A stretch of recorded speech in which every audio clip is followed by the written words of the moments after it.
অবশেষে তৃতীয়বারের প্রচেষ্টায় ভারত বাংলাদেশের দুই দেশের প্রধান উপদেষ্টা এবং প্রধানমন্ত্রী পর্যায়ে বৈঠকটি হলো।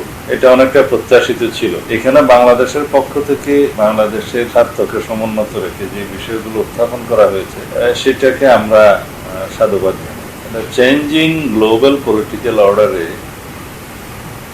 এখন আমাদের যে রিজিওনাল পলিটিক্স তার গুরুত্ব অনেকটা বৃদ্ধি পেয়েছে। এখানে আঞ্চলিক শক্তি হিসেবে ভারত এবং চায়নার মধ্যে একটা প্রতিযোগিতা আছে। তো বাংলাদেশের যে অপরচুনিটি আমাদের ভৌগোলিক অবস্থানগত কারণে সেই অপরচুনিটিটাকে আমরা শক্তিতে রূপান্তর করতে পারি।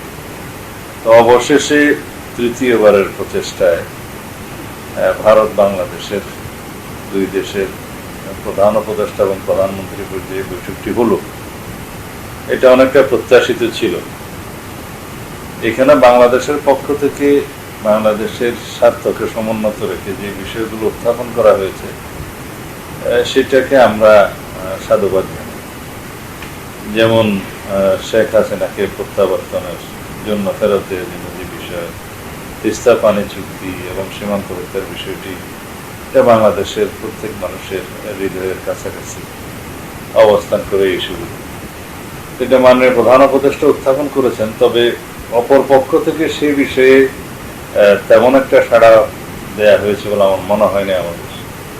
কারণ সীমান্তবর্তীর বিষয়ে আমরা যদি কোনো অগ্রগতি দেখতে চাই সেটা অপেক্ষা করতে হবে, কিন্তু প্রতিশ্রুতি বোধহয় আমরা এখনো পাইনি। দ্বিতীয় হচ্ছে তিস্তা চুক্তির বিষয়টি একটা জটিল বিষয়ে রূপান্তরিত হয়েছে। এখানে আমরা আমাদের ভারত সরকারের সহযোগিতা অবশ্যই আমরা কামনা করি, যেহেতু বিষয়টি আমাদের জন্য একটি সবচাইতে গুরুত্বপূর্ণ বিষয় বাংলাদেশের মানুষের জন্য। এখানে তিস্তার পানির ন্যায্য হিস্যা আমরা অবশ্যই চাই। আর তিস্তা প্রকল্প বাস্তবায়নের জন্য যে সিদ্ধান্ত জাতীয় ভিত্তিতে সবার ঐকমত্যের ভিত্তিতে জাতীয় স্বার্থকে সমুন্নত রেখে নেওয়া হবে, এটা পরবর্তীতে দেখার বিষয়।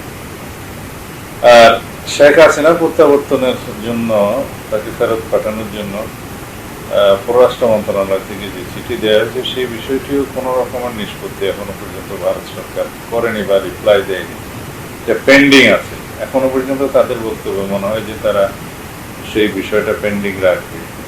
কিন্তু বাংলাদেশের মানুষ চায় শেখ হাসিনাকে ফিরিয়ে নিয়ে এসে তার উপস্থিতিতেই যেন গণহত্যা এবং মানবতা বিরোধী অপরাধের যা বিচারটা করা যায় এবং তাতে আন্তর্জাতিক মানটা বজায় রাখা হয়।